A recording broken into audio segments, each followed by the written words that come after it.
அதை குடிச்சிக்கப்பா, அது உன் வயிற்றுக்கு சுகமா. இந்த உலகத்தில் உள்ள இன்னைக்கு எல்லாருமே அப்படி தீர செயலை செய்து காட்டுப்பாங்க. சாதாரணமாக இருக்கிற நார்மல் லைஃப் உனக்கு பாடு உண்டு. இதில் முக்கியமாக என்னன்னா சுயத்துக்கு சாகணும். சொல்லுங்க, எதுக்கு சாகணும்? சுயத்துக்கு சாகணும். ஏதேன் தோட்டத்தில் 2 மரம் இருந்துச்சுல்ல. ஒரு மரம் என்ன மரம்? ஜீவ விருட்சத்தின் மரம். அடுத்தது நன்மை தீமை அறியத்தக்க விருட்சத்தின் கனி. இந்த ஆதாம் அந்த ஏவாளி எதை போய் பறிச்சு சாப்பிட்டாங்க? நன்மை தீமை அறியத்தக்க விருட்சத்தின் கனி. இதுதான் சுய லைஃப். நான் விரும்புகிறத நான் சாப்பிடுவேன். தேவன் சொன்னார் அதை செய்யாத. உனக்கு ஜீவ விருட்சத்தின் கனி. ஜீவ விருட்சத்தின் கனிங்கிறது லைஃப் ஆஃப் காட், தேவனுடைய லைஃப் உள்ளது. இது நன்மை தீமை அறியத்தக்க ஒரு ஃப்ரீ வில்ல உனக்கு ஆண்டவர் கொடுத்துருக்கிறார். மனுஷர்களாகிய நம்ம எல்லாரும் மற்றவங்களை விட நம்ம எதில் விசேஷமானவர்கள்னா, நாமே நன்மை எது தீமை எது தெரிஞ்செடுத்து சந்தோஷத்தை அனுபவிக்கக்கூடிய ஒரு நல்ல ஃப்ரீடத்தை நம்ம கொடுத்துருக்கிறார். நம்ம எப்பவும் சுயத்தை தான் முன்னால் வச்சு தெரிஞ்செடுப்போம். அதை விட்டுட்டு பரிசுத்த ஆவியானவர் நமக்கு சொல்கிறத செய்தோன்னா அதுதான் கிறிஸ்துவின் ஜீவன். 2 கைகளை வைத்து ஹல்லேலூயா, கைகளை வைத்து ஆண்டவரே, எப்பவும் என் சுய இஷ்டத்தை செய்யாதபடி, நான் பார்க்குறதையே பார்க்காதபடி, ஆண்டவர் நான் விட வேண்டியதை விட்டு உம்மை போல நான் மாறுறதுக்கு என்னோட கொடுத்த அந்த ஃப்ரீ வில்ல நான் உமக்காக பயன்படுத்த மாத்திரம் எனக்கு உதவி செய்யா. ஹல்லேலூயா. சுயத்துக்கு நான் சாக உதவி செய்யும். அடுத்த கடைசியாக வாசித்து முடிச்சிருவோம். 1 கொரிந்தியர் 15ஆம் அதிகாரம் கடைசி வசனம். 1 கொரிந்தியர் 15ஆம் அதிகாரம் கடைசி வசனம். ஆகையால் எனக்கு பிரியமான சகோதரரே, கர்த்தருக்குள் நீங்கள் படுகிற பிரயாசம் விருதாவாகிறாது என்று அறிந்து நீங்கள் உறுதிப்பட்டவர்களாயும் அசையாதவர்களாயும் கர்த்தருடைய கிரியையிலே எப்பொழுதும் என்ன செய்யணும்? பெருகணும். எப்பொழுதும் கர்த்தருடைய கிரியையில பெருகணும். ஹல்லேலூயா. கர்த்தருடைய கிரியையில பெருகணும், குறைஞ்சிடக்கூடாது. வெதுவெதுப்பா மாறிடாதீங்க, அசதியா மாறிடாதீங்க. ஆண்டவருடைய ஊழியத்தை எல்லாரும் செய்யணும். கை வைத்து கர்த்தரை துதிப்போம். ஆண்டவரே, கை வைத்து 2 ஆத்துமாக்களை ஆதாயப்படுத்துகிற ஒரு ஆவியை எனக்கு தாங்க. எங்களுடைய சபை பெருகிக்கிட்டு போன ஆண்டவரே, குறையக்கூடாது.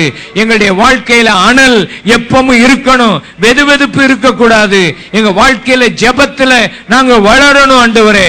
கை வைத்து கொடுக்கிறதுல முந்திய விட அளந்து ஏதோ தசவ பாகத்தை கொடுக்காதபடி, நீ வருகிற சபை இந்த ஊர்ல இருந்தா இந்த சபையில நீ பங்கு பெற்றா இந்த சபைக்கு கொடுவோம். இஷ்டம் போல நீ பலருக்கு கொடுத்துக்கிட்டு இருக்காது. இந்த சபையில ஆண்டவரே, இந்த சபையினுடைய தரிசனம் வளர்வதற்கு கொடுக்கணும். கை வைத்து ஆமென். ஊழியர்கள் வரலாம் போகலாம், பலரும் பல நல்ல ஊழியங்களை ப்ராஜெக்ட் வைத்திருக்கலாம். ஆனால் உனக்கு ஆண்டவர் கொடுத்த இந்த சபையில நீ பெருகி வரணும்னா இந்த சபையை நேசிக்கணும். 2 கை வைத்து ஆண்டவரே, எனக்கு நீர் இந்த சபையை கொடுத்து இங்க இருந்து அங்கங்க தாவிட்டு போகாத புது புது சபைகள் எல்லாம் வரலாம். ஆனால் உனக்கு ஆண்டவர் ஒரு ஆணித்தரமான உறுதியை கொடுத்து, வாழ்வானாலும் சரி தாழ்வானாலும் சரி எந்த நிலைமையிலும் நீங்க கொடுக்கப்பட்ட அந்த சபையில உறுதியாயிரு, பெருகி வா. ஆண்டவர் உன்னை ஆசீர்வதிப்பார். 2 கைகளை உயர்த்தி ஆண்டவருடைய நாமத்தினாலே உம்முடைய பிள்ளைகள் பெருகட்டும் ஐயா. ஜெபத்தில் சமீப நாட்களில் குறைந்து போயிருக்கிறாய். உன் குடும்ப வாழ்க்கையில நீ ஆவிக்குரிய நிலைமையில வளராமல் ஏதோ சந்தேகத்தின் ஆவியினால போட்டிகளின் ஆவியினால் நீ குடும்ப வாழ்க்கை நடத்தாத நிறுத்தி, ஆண்டவரே என் ஆவியில் வளர உதவி செய்யும். வேதத்தை வாசிக்கிற கிரியையில நான் வளர உதவி செய்யும். சில நாட்களாய் வேத வசனத்தை நீ வாசிக்காமல் சோர்ந்து போயிருக்கிறாய். ஆத்மா ஆதாயப்படுத்த ஆதியில் கொண்டிருந்த அன்பு, ஆதியில் கொண்டிருந்த விசுவாசம், ஆதியில் கொண்டிருந்த தேவனுடைய கிரியை இதுல பெருகிவா. எப்பொழுதும் குறைஞ்சு போகாது. உனக்கு வருகிற அந்த சத்துருக்களின் போராட்டம் முடிந்து போன கதை. ஹல்லேலூயா. தேவன் உனக்கு விரோதமாக எழும்பவில்லை. ஆண்டவர் உன்னை விடுதலையாக்கி வைத்திருக்கிறார். தேவனுடைய வல்லமை உன்னை தொட்டு கொண்டிருக்கிறது. ஹல்லேலூயா. சோர்ந்து போகாதே. வேலையில போராட்டம் வரும்போது சோர்ந்து போகாது. ஆண்டவர் உனக்கு பெரிய காரியத்தை வைத்திருக்கிறார்.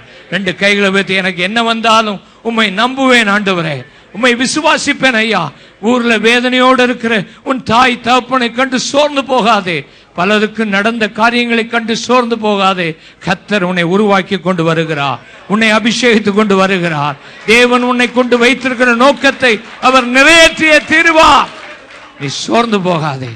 கர்த்தர் உன்னை எல்லா கிரியையிலும் பெருக பண்ணுகிற தேவன், அபிஷேகிக்கிறார். எல்லார் கைகளை உயர்த்தி அந்நிய பாஷைகளை பேசி, எப்பொழுதும் ஆண்டவரே நான் உண்மை நிறுத்தி நோக்கி கொண்டே இருப்பேன். என் மனசாட்சி எப்பவும் சுத்தமா இருக்கும். நான் எப்பொழுதும் சந்தோஷமா இருப்பேன். நான் எப்பொழுதும் ஜெபம் பண்ணி கொண்டிருப்பேன். எப்பொழுதும் ஆண்டவரே என் வசனம் உப்பால் சாரமேறினதா இருக்கணும். கிருபை பொருந்தின வசனம் எப்பவுமே என் வாயில இருக்கணும். கைவேத்தி என் வாயில தப்பான வார்த்தைகள், குறை சொல்லுகிற ஆவி வரக்கூடாது. கொலோசியர்ல எழுதப்பட்டபடி எப்பவுமே என் வாயில கிருபை பொருந்தின வார்த்தை, உப்பால் சாரமேறின வார்த்தை எப்பொழுது இருக்கணும். ஆண்டவரே எப்பொழுதும் கிரியையில பெருகிட்டே இருக்கணும். எப்பொழுதும் என் சுயத்துக்கு சாகணும். சுயத்துக்கு கர்த்தர் உன்னை உருவாக்கி கொண்டே இருக்கிறார். ஹல்லேலூயா. கையசைத்து ஹல்லேலூயா, ஹல்லேலூயா. தேவ வல்லமை உன் மேலே இறங்கி கொண்டிருக்கிறது. உன் மனதில் உள்ள கவலையெல்லாம் இன்னைக்கு ஆண்டவர் எடுத்து உன்னை சந்தோஷத்தினால் நிரப்புகிறார். உன் வாழ்க்கையில ஜெப ஆவி குறைஞ்சு போயிருந்தது. எப்பவும் ஜெபம் பண்ணுகிற ஒரு ஆவியை கர்த்தர் உனக்குள்ள ஊற்றிக்கொண்டே இருக்கிறார். சோர்ந்து போகாதே மனமே, நீ சோர்ந்து போகாதே. கண்டுன்னை அழைத்த தேவன் உன்னை ஆண்டவர் ஆசீர்வதிப்பார். அவர் ஒரு நாள் கைவிடாத தேவன். அற்புதங்களை செய்யுங்க ஆண்டவரே.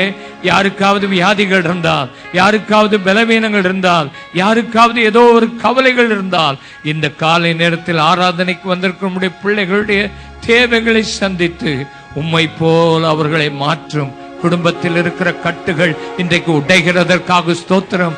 ஊரில் இருக்கிற அந்த பொறாமையின் ஆவிகளுடைய எல்லா காரியங்களையும் உடைத்து போட்டதற்காக ஸ்தோத்திரம். நீர் விடுதலை கொடுக்கிறீர்.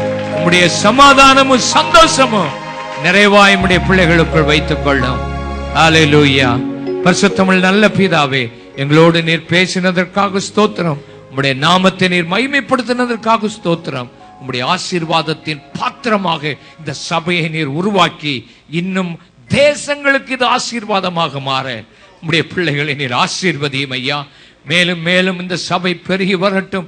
எல்லாவித கிருபையிலும் பெருகி வரட்டும். வருகிற ஒவ்வொரு மக்களும் தேவ சமூகத்தை அனுபவித்து போக உதவி செய்யும். இவர்களை ஆசீர்வதித்து அனுப்புகிறீர் இயேசுவின் நாமத்தில் பிதாவே. எல்லாரும் ஆமேன் சொல்வோம். ஆமென். ஆத்துமாவே கர்த்தரை ஸ்தோத்திரி, என் முழு உள்ளமே பரிசுத்த நாமத்தை ஸ்தோத்திரி. என் ஆத்துமாவே கர்த்தரை ஸ்தோத்திரி, அவர் செய்த சகல உபகாரங்கள் மறவாதே. ஆமென். நம்முடைய கர்த்தராகிய இயேசு கிறிஸ்துவின் கிருபை, பிதாவாகிய தேவனுடைய அன்பு, பரிசுத்த ஆவியானுடைய அந்யோன்ய ஐக்கியம், சமாதான சுகம் இப்பொழுதும் எப்பொழுதும் நம் அனைவரோடும் என்றைக்கும் கிறிஸ்துவின் வருகை மட்டும் இருப்பதாக. எல்லாரும் ஆமேன் என்று சத்தமாய் சொல்வோம். ஆமென். கர்த்தர் உங்களை ஆசீர்வதிப்பாராக.